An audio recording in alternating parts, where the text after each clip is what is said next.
Students, welcome back to CG foundation. तो आज कर रहे हैं हम अपना नेक्स्ट चैप्टर स्टार्ट, जो है हेरिडिटी एंड एवोल्यूशन। ठीक है, तुम्हारे सिलेबस में बट हेरिडिटी पार्ट तक ही आना है। एवोल्यूशन जो पार्ट है तुम्हारा कट है। ठीक है, अभी बोर्ड्स के एग्जाम के लिए वो पार्ट कट है, सिर्फ हेरिडिटी पोर्शन तक आना है। तो अभी करते हैं उसको शुरू। छोटा सा प्यारा सा चैप्टर है, जल्दी खत्म हो जाएगा और रिवीजन भी ताकि तुम जल्दी कर लोगे। इसकी ज्यादा टाइम नहीं लगेगा इस चैप्टर में। बस कुछ चीजें हैं, कुछ मेन चीजें वही रिपीटेटिव आती हैं, उसी के बेस पे रिपीटेटिव क्वेश्चंस आते हैं। ठीक है, सबसे पहली चीज, अब पता है कि हेरिडिटी ही आना है हेरिडिटी एंड एवोल्यूशन में से। तो हेरिडिटी आखिरकार होता क्या है? हेरिडिटी क्या है? हेरिडिटी होता है ट्रांसफर ऑफ इनहेरिटेंस, यानी कि कैरेक्टर्स का ट्रांसफर होना फ्रॉम पेरेंट्स टू उनका जो भी ऑफस्प्रिंग, प्रोजेनी या जो भी आने वाली जनरेशन है उसमें। ठीक है, कैरेक्टर्स ट्रांसफर होते हैं पेरेंट्स से टू देयर चाइल्ड, और उसी को हम बोलेंगे क्या? हेरिडिटी। अब देख लेते हैं यहाँ पे कि उसको लिखना कैसे है। तो लिखना है कुछ इस ढंग से, हाँ जी, लिखना है कुछ इस ढंग से। The transfer of traits from one generation to next generation is termed as heredity. Traits are characters, जो हमारे ट्रेट्स है वो करेक्टर्स हैं। अब ट्रेट्स कैसे भी हो सकते हैं, करेक्टर्स कैसे भी हो सकते हैं। हाइट हो गई, या फिर स्किन कलर हो गया, या फिर हेयर्स कर्ली या स्ट्रेट है, आई कलर हो गया, ये सारे क्या है? ट्रेट्स है, करेक्टर्स है। और ये हमें किससे मिलते हैं? हमारे पेरेंट्स से। ठीक है, अभी आगे देखोगे कि आखिर मिलते कैसे हैं, किस वे से मिलते हैं, और क्या चीजों की वजह से कौन सा ट्रेट ज्यादा अपने आप को एक्सप्रेस कर पाता है। ठीक है, genes are the functional units of heredity. तो जीन्स क्या है हमारे पास? यहाँ पे फंक्शनल यूनिट है किसकी? हेरिडिटी की। यानी कि जीन्स ना हो तो हमारी हेरिडिटी पास ऑन ना हो। अब जीन्स आते कहाँ पे हैं? अगर मैं बोलूं कि मेरे पास क्या चीज है जो पास ऑन हो रही है फ्रॉम जनरेशन टू जनरेशन, तो मैं बोलती हूँ जेनेटिक मटेरियल पास ऑन हो रहा है। ठीक है, जेनेटिक मटेरियल पास ऑन हो रहा है। तो वो जेनेटिक मटेरियल भी क्या है? हमारा डीएनए पास ऑन हो रहा है फ्रॉम जनरेशन टू जनरेशन। तभी तो डीएनए टेस्ट करके पता चलता है कि कौन किसका बच्चा है। अगर सीरियल्स या मूवीज में देखा होगा तो ऐसे ही करते ना कि डीएनए टेस्ट करा लो। तो डीएनए टेस्ट क्यों कराते हैं? क्योंकि उसमें होती है जेनेटिक इंफॉर्मेशन जो दोनों पेरेंट्स से मिली होती है उनके चाइल्ड को, उनकी जो नेक्स्ट जनरेशन है उसको, इसी वजह से। अब डीएनए में हमारे पास क्या होता है? डीएनए में हमारे पास होते हैं क्रोमोसोम्स, और क्रोमोसोम्स के पास क्या होता है? क्रोमोसोम्स के पास होते हैं जीन्स। तो जीन हुई क्या? हमारी सबसे बेसिक यूनिट, फंक्शनल यूनिट जो हेरिडिटी को पास ऑन कर रही है। जीन के अकॉर्डिंग ही, जीन के पास ही वो ट्रेट्स हैं जो डिसाइड करेंगे कि हाइट कितनी होगी, कलर कैसा होगा, या बच्चे का जो फेशियल स्ट्रक्चर है वो कैसा होगा। तो जीन्स के पास ही वो ट्रेट्स, कैरेक्टर्स चिपके हुए हैं कि वही आगे जाके बताएंगे कि कैसा बच्चे का एक बॉडी स्ट्रक्चर फॉर्म होने वाला है। उसके बाद क्या है हमारे पास? That transfer characteristics from parents to offspring. Genes are short stretches of DNA that code for a specific protein और RNA। यानी कि जो जीन है ना, जीन एक शॉर्ट, डीएनए इतना बड़ा है, ठीक है, डीएनए के पास, डीएनए के भी अंदर जीन्स हैं, और वो क्या है?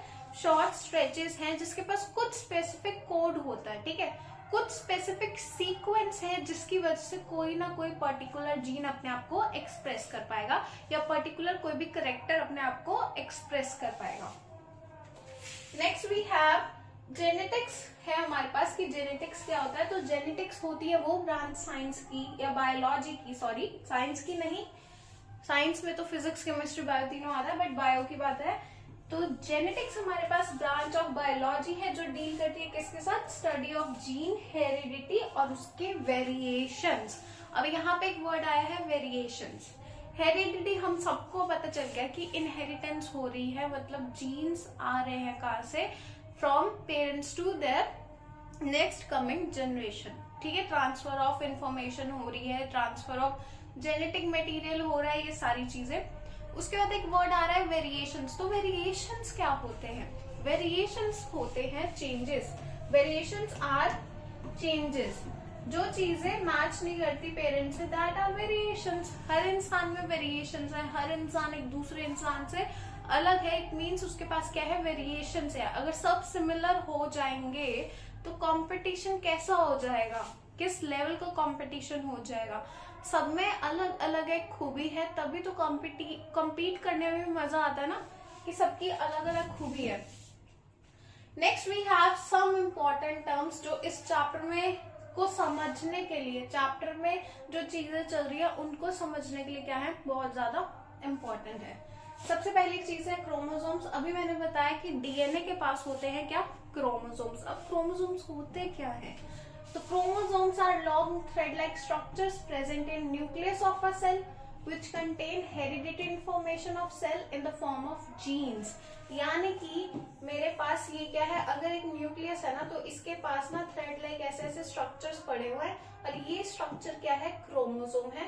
अब क्रोमोसोम एक्चुअल में दिखता है कुछ ऐसा, एक बटरफ्लाई शेप का कह लो तुम, तो ऐसा दिखता है एक क्रोमोसोम।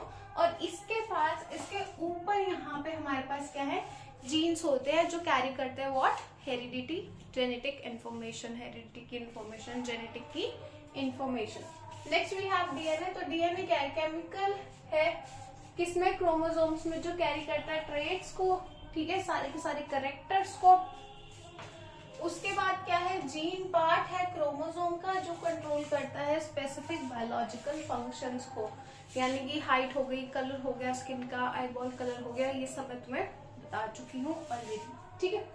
उसके बाद है कॉन्ट्रास्टिंग करेक्टर्स। कॉन्ट्रास्टिंग करेक्टर्स क्या होता है, pair of visible characters such as tall, dwarf, जिसमें आप कॉन्ट्रास्ट कर सको, बेसिकली कंपेयर कर सको, टॉल एंड ड्वार्फ और शॉर्ट, ठीक है। ड्वार्फ और शॉर्ट एक ही बात है। व्हाइट और वॉयलेट हो गया, फ्लावर के कलरिंग में, ग्रीन येलो सीड्स हो गए, जिसमें आप कंपैरिजन कर सको। तो अगर मैं बात करूं कॉन्ट्रास्टिंग कैरेक्टर्स की, तो दैट इज व्हाट, जिसमें मैं कंपेयर कर सकूं, ठीक है। Next we have dominant trait. तो डोमिनेंट ट्रेट क्या होता है, कैरेक्टर विच एक्सप्रेसेस इटसेल्फ, यानी कि जो डोमिनेट कर रहा है, चाहे कोई भी जनरेशन हो, फर्स्ट जनरेशन हो, सेकंड जनरेशन हो, फर्स्ट बच्चा हो, सेकंड बच्चा हो, उसमें क्या है, डोमिनेट ट्रेट है। अगर फादर की हाइट बहुत ज्यादा लंबी है और मदर की हाइट ठीक है, मीडियम है, और दोनों बच्चों की हाइट लंबी है, इट मीन्स फादर का जो ट्रेट था लंबी हाइट वाला, वो क्या कर गया, डोमिनेट कर गया ओवर मदर्स हाइट, ठीक है। इसीलिए हर जनरेशन में वो ट्रेट क्या है, अपने आप को शो करने की, एक्सप्रेस करने की क्या करता है, कोशिश करता है। हर जनरेशन में वो अपने आप को एक्सप्रेस करने की कोशिश करता है। यहाँ जो एग्जाम्पल दिया हुआ है वो बाद में बताऊंगी। उसके बाद है रिसेसिव ट्रेट। तो character which does not express itself but is present in a generation is called recessive trait. जो अपने आप को ढंग से एक्सप्रेस नहीं कर पाता, दिखा नहीं पाता, बट प्रेजेंट होता है, ठीक है।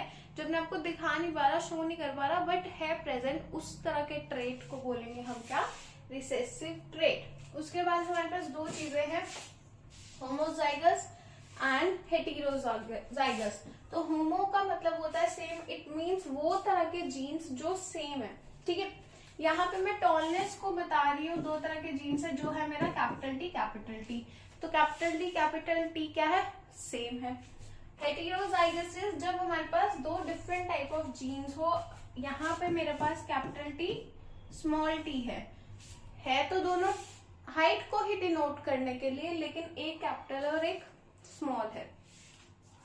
उसके बाद दो बहुत इंपॉर्टेंट चीजें, जीनोटाइप एंड फिनोटाइप। तो जीनोटाइप क्या होता है, जेनेटिक मेकअप, जीन्स के बारे में है जीनोटाइप, ठीक है। जीन्स कैसे हैं, कैपिटल टी है, कैपिटल टी स्मॉल टी है, स्मॉल टी है।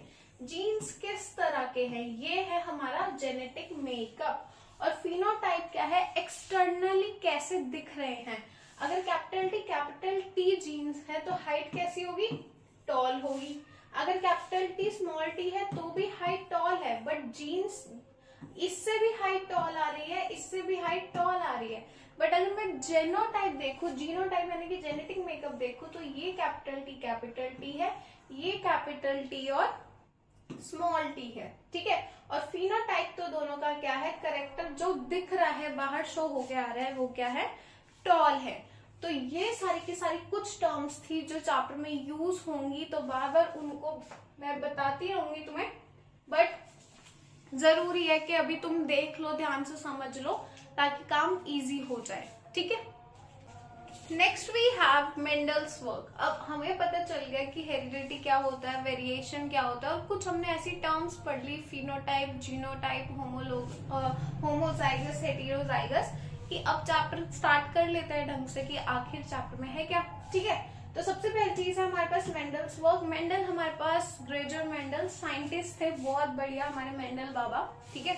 तो मेंडल बाबा ने 7 साल तक एक्सपेरिमेंट किया, लगातार करते रहे वो एक्सपेरिमेंट्स, ये देखने के लिए कि आखिर ये जो ट्रेट्स है, ये करेक्टर्स एक्सप्रेस कैसे होते हैं। नेक्स्ट जनरेशन में ये ट्रेट्स मतलब हाइट का वेरिएशन, हर लोगों की हाइट अलग है, सब कुछ अलग है, ये सब दिखता कैसे, ये बनता कैसे है, उनको जानना था कि आखिर ये हाइट का वेरिएशन, कलर का वेरिएशन, स्किन का वेरिएशन क्यों आ रहा है, किस रीजन की वजह से आ रहा है। तो मेंडल ने 7 साल तक एक एक्सपेरिमेंट परफॉर्म किया। किस पर परफॉर्म किया, पहले बहुत सारी अलग अलग चीजों पे किया, देन फाइनली उनको वो अपना मिल गया हीरो, जिसको वो अपनी फिल्म में लेके आएंगे, जिसको अपने एक्सपेरिमेंट में लेके आए, और वो क्या था, वो था पी प्लांट, यानी कि मटर का पौधा। अब इस मटर के पौधे का एक साइंटिफिक नेम है, which is botanical name. What scientific name, botanical name है, ठीक है। और उसका नाम क्या है, पाइसम सटाइवम। तो बहुत बार एमसीक्यूज में क्वेश्चन आया हुआ है बोर्ड्स में कि कौन सा पौधा मेंडल ने यूज किया। पी प्लांट सबको याद हो जाता है, पाइसम सटाइवम कईयों को होता है, कईयों को नहीं होता। तो तुम वो वाले बच्चे होने चाहिए जिसको ये नाम पता हो कि हाँ आ जाए तो सीधा टिक होने वाला है। पी प्लांट अगर नहीं आया तो भी कोई बात नहीं, पाइसम सटाइवम पर हम इजीली टिक कर देंगे। तो Gregor John Mendel known as the father of genetics, जिसने जेनेटिक्स को इन्वेंट किया, बेसिकली जिसको जानना था कि भाई क्या हो रहा है, मेंडल पापा को जानना था कि आसपास क्या चल रहा है, चीजें हमारी ये क्यों वेरिएशंस आ रहे हैं, ये क्यों हेरिडिटी ऐसे पास ऑन हो रही है, तो इसलिए उनको कहते हैं फादर ऑफ जेनेटिक्स। एक ऑस्ट्रेलियन मॉन्क थे जिन्होंने पी प्लांट पर वर्क किया और फिर समझा कि कॉन्सेप्ट ऑफ हेरिडिटी क्या है, यानी कि हेरिडिटी एक्चुअल में पास ऑन कैसे हो रही है, ठीक है। उसके बाद क्या है, his work laid the foundation of modern genetics, उनकी वजह से ही मॉडर्न जेनेटिक्स आज हमारे पास है। आफ्टर दैट उन्होंने 3 बेसिक लॉज दिए इनहेरिटेंस के, मतलब जो भी ट्रेट्स इनहेरिट हो रहे हैं पेरेंट्स से बच्चों में, उन्होंने 3 बेसिक लॉज दिए, law of segregation, law of dominance and law of independent assortment. अभी बाद में पढ़ाऊंगी ये लॉज, उससे पहले हम देखते हैं कि हमें भी जानना है कि आखिर फादर ऑफ जेनेटिक्स ने ऐसा कौन सा काम किया कि ऐसे इनहेरिटेंस का पता चल गया, हमें भी जानना है। तो हम भी देखते हैं वो एक्सपेरिमेंट और वो काम। सबसे पहली चीज, उन्होंने पी प्लांट को क्यों चूज किया, उन्होंने पाइसम सटाइवम को क्यों चूज किया अपने एक्सपेरिमेंट के लिए। वो किसी और चीज को भी तो चूज कर सकते थे, किसी और प्लांट को भी चूज कर सकते थे, लेकिन उन्होंने किसको चूज किया, पी प्लांट को। तो उसके कैरेक्टर्स इतने ज्यादा वेरी कर रहे थे, इतने ज्यादा कॉन्ट्रास्टिंग ट्रेट्स मिल रहे थे कि उन्होंने बोला कि भाई इससे बेस्ट तो कुछ नहीं हो सकता, ठीक है। और साथ ही साथ पी प्लांट हर 3 महीने में उनको रिजल्ट दे रहा था, तो 1 साल में अगर उन्हें 4 बार अलग अलग रिजल्ट मिल रहा हो तो वो वही ट्राई करेंगे ना, वही चीज यूज करेंगे, ठीक है। उसी को इसलिए उन्होंने अपना हीरो माना, हीरो बनाया। तब वो कॉन्ट्रास्टिंग ट्रेट्स, कैरेक्टर्स हम पढ़ते हैं। सबसे पहला है सीड, ठीक है। अगर मैं सीड की बात करूं बाहर के स्ट्रक्चर की, कि सीड कैसा दिख रहा है, तो सीड एक जगह पे मुझे राउंड दिख रहा था और दूसरी जगह पे दिख रहा था थोड़ा रिंकल्ड। कॉन्ट्रास्टिंग ट्रेट्स मिल गए राउंड और रिंकल सीड के। उसके अगर मैं उसको कट करूं, उसके कॉटिलेटेंस देखूं, जो राउंड था वो येलो दिख रहा था मुझे, ठीक है, जो राउंड था वो येलो दिख रहा था और जो रिंकल था वो मुझे कैसा दिख रहा था, ग्रीन दिख रहा था। फिर से कॉन्ट्रास्टिंग ट्रेट्स मिल गए, 2 मिल गए यहाँ पे। फ्लावर कलर की बात हो रही है, जो मेरा पी प्लांट के फ्लावरिंग है वो भी 2 तरह की होती है। एक फ्लावर वो देता है व्हाइट कलर का और एक फ्लावर वो देता है वॉयलेट रेड कलर का। तीसरा कॉन्ट्रास्टिंग ट्रेट मिल गया हमें। फिर है पॉड, यानी कि जो तुम्हें दिखता है ना मटर का, जो मटर एक्चुअल में तुम खरीद के आते हो बाहर से, पॉड एक बिल्कुल फुल फॉर्म्ड है, ठीक है, फुल्ली फॉर्म्ड है बिल्कुल। और एक तुमने भी देखा होगा, एक मटर तो बहुत ज्यादा सुंदर प्यारा सा है और कई मटर ऐसे ऐसे होते हैं कॉन्स्ट्रिक्टेड से। तो यहाँ पे भी मुझे 2 कॉन्ट्रास्टिंग ट्रेट्स मिल गए इसके बीच, यानी कि टोटल 1 2 3 4 मिल गए अभी तक, ठीक है। उसके बाद क्या है, पॉड का कलर। कई पॉड ऐसे थे जो पीले रंग के थे और कई ऐसे थे जो ग्रीन कलर के आ रहे थे। 5वां कॉन्ट्रास्टिंग ट्रेट मिल गया। Next we have position of inflorescence, यानी कि जो फ्लावरिंग की पोजीशन थी ना वो अलग अलग थी। कई प्लांट्स में ऐसा था जो पोजीशन बिल्कुल एक्सिस पे आ रही थी, एक्सियल आ रही थी, और कहीं पे बिल्कुल टॉप पे, सिर्फ बिल्कुल भी एक्सिस पे बीच में नहीं आ रही, स्टेम में टॉप में आ रही है, जिसको हम टर्मिनल कह रहे हैं। 6वां कॉन्ट्रास्टिंग ट्रेट मिल गया। एंड लास्ट कॉन्ट्रास्टिंग ट्रेट था हाइट ऑफ द प्लांट। कईयों की हाइट बहुत ज्यादा टॉल थी और कईयों की हाइट बहुत ज्यादा शॉर्ट थी। तो मेरे पास यहाँ टोटल 7 कॉन्ट्रास्टिंग ट्रेट्स हैं, जिसकी वजह से मेंडल बाबा ने चूज किया हमारा पी प्लांट कि भाई यही चूज होने वाला है, यही आगे काम आने वाला है। Next we have monohybrid cross. तो मोनोहाइब्रिड क्रॉस क्या होता है? अब इसके बेसिस पे ना मेंडल बाबा ने इन कॉन्ट्रास्टिंग ट्रेट्स के बेसिस पे 2 क्रॉसेस निकाले, ठीक है। उन्होंने जानने की कोशिश करी कि क्या हो रहा है जनरेशन टू जनरेशन और क्या चीजें चल रही हैं। तो पहले पढ़ लेते हैं, फिर देखते हैं क्या हो रहा है, ठीक है। पहले पढ़ते हैं हम भी। When only one character is considered while crossing 2 organisms, then such a cross is known as monohybrid। यानी कि सिर्फ एक ही कैरेक्टर को कंसीडर किया जा रहा है। अगर हाइट है तो हाइट को कंसीडर करेंगे, अगर कलर है तो सिर्फ कलर को कंसीडर करेंगे, ठीक है। Ratio of characters arising out of cross as at F2। F2 means second generation, filial to second generation की बात हो रही है, ठीक है। F means filial to generation is called monohybrid ratio। अभी ये रेशियोज यहाँ पे लिखे हैं, बट ये अभी इससे पहले हम देख लेते हैं कि ये रेशियोज आखिर निकले कैसे हैं, बनते कैसे हैं। We have this cross here, already cross हुआ पड़ा है। तो हमने लिया फिनोटाइप ऑफ पेरेंट्स। फिनोटाइप क्या था? बाहर का करेक्टर जो दिख रहा है, ठीक है, दिख रहा है जो चीज, वो है प्योर टॉल और बिल्कुल प्योर डवार्फ। इसको करके दिखाते हैं। तो हमने क्या लिया फिनोटाइप कि हमारे पास बिल्कुल प्योर टॉल है और क्या है, बिल्कुल प्योर डवार्फ है। तो अगर मैं बिल्कुल प्योर टॉल को कैपिटल टी लिख दूं, ठीक है, और बिल्कुल प्योर डवार्फ को स्मॉल टी, ये मेरे पास है फिनोटाइप जो दिख रहा है बाहर, और ये मेरे पास है जीनोटाइप कि कैसे जीन्स है। अब प्योर की बात हो रही है तो मिक्स तो नहीं होने वाला। एक यहां से टी मिला और एक यहां से टी मिला, क्योंकि जब भी हम 2 ऑर्गेनिजम्स को क्रॉस कराते हैं वो अपना हाफ जो जेनेटिक मटेरियल है 50% ही दे पाते हैं। इस वजह से एक ही जीन जो है, उनका पेयर ऑफ जीन में से एक ही जीन आ रहा है और फिर ये दोनों मिलके क्या बना रहे हैं, मेरे पास एक नया फिनोटाइप बना रहे हैं, जीनोटाइप बना रहे हैं। और इस जनरेशन की बात है क्या, इसको बोलूंगी मैं फीलियल 1 F1 जनरेशन।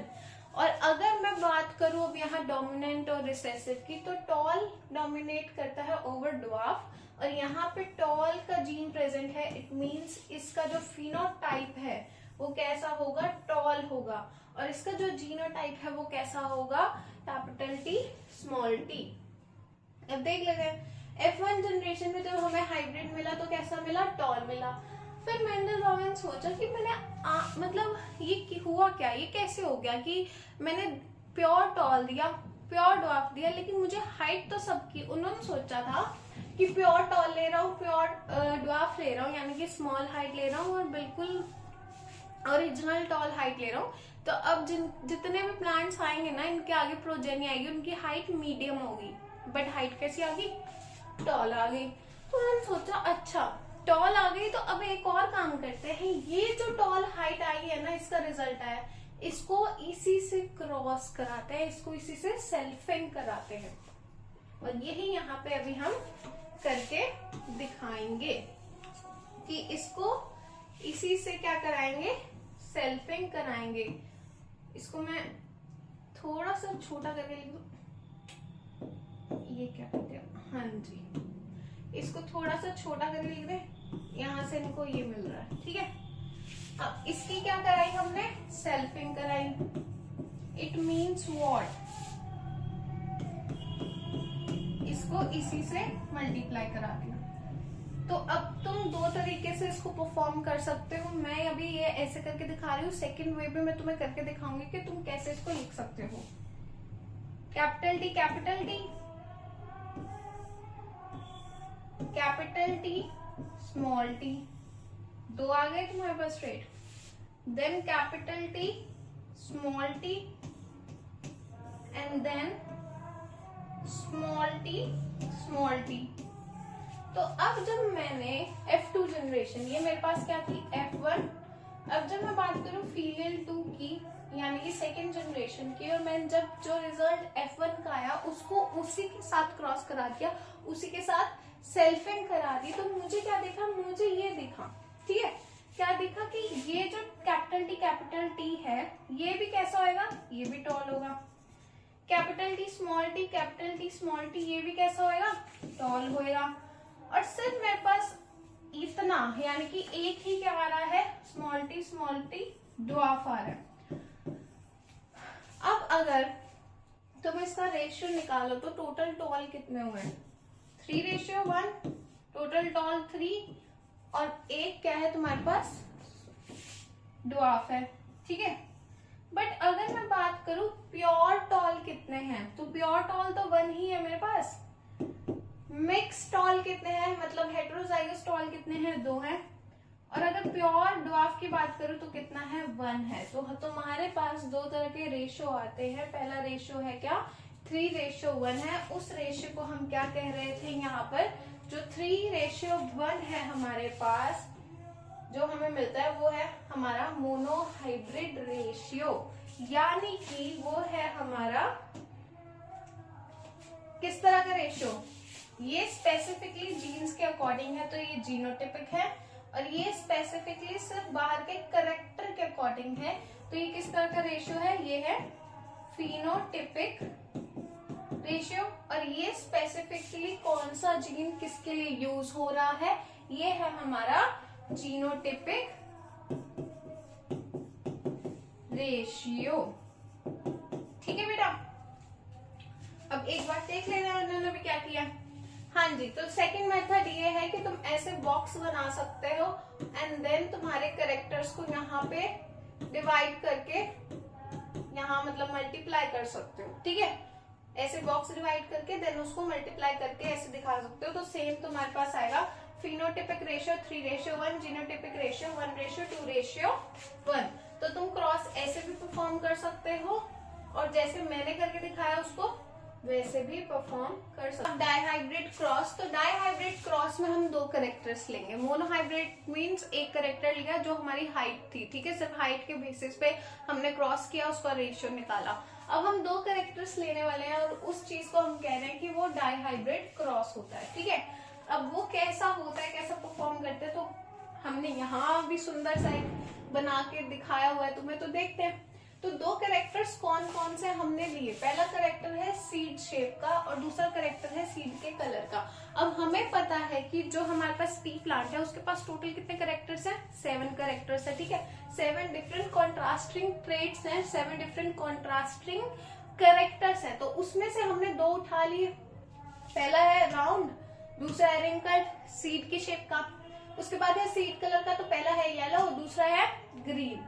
अब हमें ऐसा लिखना होता है जिससे ये क्या हो, हमें मिक्सअप ना हो जाए, कंफ्यूजन ना हो जाए। तो मैंने क्या किया, राउंड को कैपिटल आर से लिखा और जो रिंकल्ड है उसको स्मॉल आर से लिखा। जो कैपिटल है वो डोमिनेट कर रहा है ओवर स्मॉल, ठीक है। तो मतलब राउंड डोमिनेट करता है रिंकल्ड पर और येलो डोमिनेट करता है ग्रीन पर, ठीक है बेटा। तो उसके बाद क्या है, राउंड रिंकल्ड, ये भी करके दिखाते हैं। राउंड है मेरा कैपिटल आर, रिंकल्ड है मेरा स्मॉल आर। उसके बाद क्या है मेरे पास, येलो, येलो है मेरा कैपिटल वाई और मेरे पास ग्रीन है क्या, स्मॉल वाई। मेरे पास 2 ट्रेड्स आ गए। अगर मैं 2 ट्रेड्स की बात करूं तो मैं इनको ऐसे ऐसे लिख दूं, नहीं इसको ठीक से लिखते हैं, क्रॉस करा कैसे रहे पहले ये देख लेते हैं। तो F1 जनरेशन में हमने क्या करा है, क्रॉस फर्टिलाइजेशन कराई, ठीक है। पेरेंटल जनरेशन में तो राउंड येलो को हमने क्या किया, मल्टीप्लाई कराया रिंकल्ड ग्रीन से। अब ये दोनों थे प्योर, बिल्कुल राउंड येलो और रिंकल्ड ग्रीन क्या थे, बिल्कुल प्योर थे F1 जनरेशन में, जैसे हमने मोनो हाइब्रिड क्रॉस में कराया था। क्योंकि राउंड येलो डोमिनेट करता है किसके ऊपर, रिंकल्ड ग्रीन के ऊपर। तो अगर मुझे लिखना है राउंड येलो और 2 कॉन्ट्रास्टिंग ट्रेड्स लेने हैं, ये राउंड येलो हो गया, ये रिंकल्ड ग्रीन हो गया, small R small R small Y small Y, और जब मैंने इन दोनों को क्रॉस करा दिया तो मुझे क्या मिला, R Y R Y. It means ये दोनों क्या दे रहे हैं मुझे, ये तो दे रहे हैं, रिजल्ट मुझे ये मिला। अब इसका रिजल्ट क्या था, ये थी F1 जनरेशन, और हमारी तो आदत है F2 जनरेशन के टाइम, फीमेल 2 जनरेशन के टाइम हम क्या कराते हैं, जो F1 का रिजल्ट होता है उसको सेल्फिंग कराते हैं, यानी कि सेल्फ क्रॉसिंग कराते हैं, ठीक है। अब यहाँ पे ये इतने बड़े बड़े ट्रेड्स हैं तो एक बार इनको भी बना ही लेते हैं। इनके भी तो 4 कैरेक्टर्स चाहिए क्रॉस कराने के लिए। तो हमारे पास पहला क्या कैरेक्टर आया, राउंड और येलो आया, ठीक है। उसके बाद हमारे पास सेकंड क्या आया, रिंकल्ड, रिंकल्ड और येलो आया। फिर उसके बाद मेरे पास क्या आया, राउंड और ग्रीन आया, एंड लास्ट वन इज मेरे पास क्या आया, रिंकल्ड और ग्रीन आया। मेरे पास 4 रिजल्ट आ गए। अब इस 4 रिजल्ट को मैंने क्या किया, क्रॉस कराया, वही सेम टेबल बनाया, 4 रिजल्ट मेरे पास आए, उसको मैंने क्या किया, क्रॉस करा दिया, और मेरे पास अब यहाँ पे वेरिएशंस आ गए, ठीक है। फर्स्ट जनरेशन में देखा कि सारे के सारे कैसे आ रहे हैं, राउंड और येलो, मतलब फिर से एक डोमिनेट कैरेक्टर था इसके पास जिसने डोमिनेट किया। अब मेंडल भाभा को ना कंफर्म हो गया कि फर्स्ट जनरेशन में ना जो डोमिनेट करने वाले ट्रेट्स होते हैं ना वो हमेशा अपने आप को दिखाने वाले हैं, ठीक है। लेकिन जो रिसेसिव ट्रेट्स होते हैं ना वो कब अपने आप को शो कर पाते हैं, कब एक्सप्रेस कर पाते हैं, सेकेंड जनरेशन में, ठीक है। अब सेकेंड जनरेशन में देखते हैं, मेरे पास जब मैंने ये पूरा का पूरा सॉल्व किया, जस्ट मल्टीप्लाई करना बेटा, ऐसे ऐसे करके, पहले इसको इससे, फिर इसको इससे, फिर इसको इससे मल्टीप्लाई करना है, देन तुम्हारे पास ये रिजल्ट आ जाएगा। अगर तुम सोच रहे हो कि ये क्रॉस कैसे फॉर्म हो रहा है, कैसे बन रहा है, तो मैंने जब देखा तो मेरे पास कैसे आए, मेरे पास जो राउंड येलो थे वो आए 9, जो रिंकल्ड येलो थे वो आए 3, राउंड ग्रीन आए 3 और रिंकल्ड ग्रीन आए 1, और इसी के बेस पर मेरा फिनोटिपिक रेशियो आया 9:3:3:1। This is my phenotypic ratio of dihybrid cross, ठीक है। तो यहाँ तक मुझे लगता है कि तुम्हें बिल्कुल क्लियर हो गया होगा कि क्रॉसेस को कैसे परफॉर्म करना है और उनके ट्रेट्स, उनके जीनोटाइप कैसे निकालना है और फिनोटिपिक रेशियो कैसे निकालना है। उसके बाद मैंने बात करी थी कि मेंडल बाबा ने हमें कुछ लॉज दिए थे, तो अभी हम पढ़ेंगे कि कौन कौन से लॉज है। सबसे पहला है लॉ ऑफ डोमिनेंस। तो लॉ ऑफ डोमिनेंस कहता है कि अगर दो कॉन्ट्रास्टिंग एलील्स होना, एलील्स जीन्स होना, तो क्या होगा, वन हमेशा क्या करेगा, एक जीन हमेशा अपने आप को एक्सप्रेस करेगा, यानी कि एक ट्रेट ना हमेशा अपने आप को एक्सप्रेस करेगा और यानी कि डोमिनेट करेगा, बेसिकली दूसरे के ऊपर हमेशा डोमिनेट करेगा, हावी होगा। और इसी को हम कहते हैं law of dominance. It is called the dominant gene. तो जो डोमिनेंट जीन होगा पॉसिबल किसी भी कॉन्ट्रास्टिंग पेयर में, पेयर ऑफ जीन्स में, वो ऑलवेज क्या करेगा, अपने आप को एक्सप्रेस करेगा। नेक्स्ट है law of segregation, that traits get segregated. Segregated means separated completely during formation of gametes. जब भी गैमेट फॉर्मेशन होता है, एग बनता है, स्पर्म बनता है, कुछ भी ऐसा होता है, तो जो जीन्स हैं, ट्रेट्स हैं, वो हमेशा सेपरेट हो जाते हैं, मतलब सेपरेटली अपने आप को एक्सप्रेस करने की कोशिश करते हैं। पेयरिंग में जीन्स नहीं होते हैं, वो भी हमने देखा। अगर कैपिटल टी है तो हम एक ही जीन ले रहे हैं, यानी कि सेग्रीगेट करेंगे, सेपरेट हो जाएंगे, ठीक है। उसके बाद क्या था, law of independent assortment. Assortment भी आएगा इसमें साथ में, लॉ ऑफ इंडिपेंडेंट असॉर्टमेंट। अब लॉ ऑफ इंडिपेंडेंट असॉर्टमेंट क्या कहता है कि जो ट्रेट है वो सेग्रीगेट करते हैं इंडिपेंडेंटली ऑफ डिफरेंट कैरेक्टर्स, यानी कि वो सेपरेट तो होते हैं, लेकिन सेपरेट कैसे होते हैं, इंडिपेंडेंट कैरेक्टर लेके, अपना यूनिक कैरेक्टर अपने साथ लेकर। तो ये 3 लॉज हैं जो मेंडल बाबा ने दिए थे हमें। उसके बाद लास्ट हमारे पास लास्ट टॉपिक है, ये मतलब सेकेंड लास्ट टॉपिक है। इसके बाद एक और टॉपिक है, अब पढ़ लेते हैं ट्रेट्स क्या होता है। तो जो ट्रेट्स हैं वो क्या है, कैरेक्टरिस्टिक फीचर हैं ऑर्गेनिज्म के, अलग अलग ट्रेट्स होते हैं। जैसे अभी मैंने बताया, आई कलर हो सकता है, हाइट हो सकती है, या फिर हेयर कर्ली, या फिर कैसे भी स्किन कलर हो सकता है। ये सारे क्या है, कैरेक्टरिस्टिक ट्रेट है जो फिजिकल फॉर्म में हमें विजिबल होते हैं, फिजियोलॉजिकल फॉर्म में, बाहरी फॉर्म में हमें दिखते हैं। अब हमारे पास 2 तरह के ट्रेट्स या कैरेक्टर्स हैं, एक्वायर्ड ट्रेट्स या कैरेक्टर्स, इनहेरिटेड कैरेक्टर्स या ट्रेट्स, कुछ भी कह सकते हो। जो ये एक्वायर्ड ट्रेट्स है, पहले इनहेरिटेड पढ़ते हैं फिर एक्वायर्ड पढ़ेंगे। इनहेरिटेड ट्रेट्स वो ट्रेट्स होते हैं जो हमें बाय बर्थ हमें मिले होते हैं। किससे मिले होते हैं, हमारे पेरेंट्स से, ठीक है, हमें उनसे हमारे अंदर बाय बर्थ है, जन्म से ही है। ऐसे ट्रेट्स उनको बोलेंगे हम इनहेरिटेड ट्रेट्स। अब बात करते हैं अगर एक्वायर्ड ट्रेट की, तो एक्वायर्ड ट्रेट वो ट्रेट्स है जो एक इंसान अपनी पूरी लाइफ टाइम में सीखता है।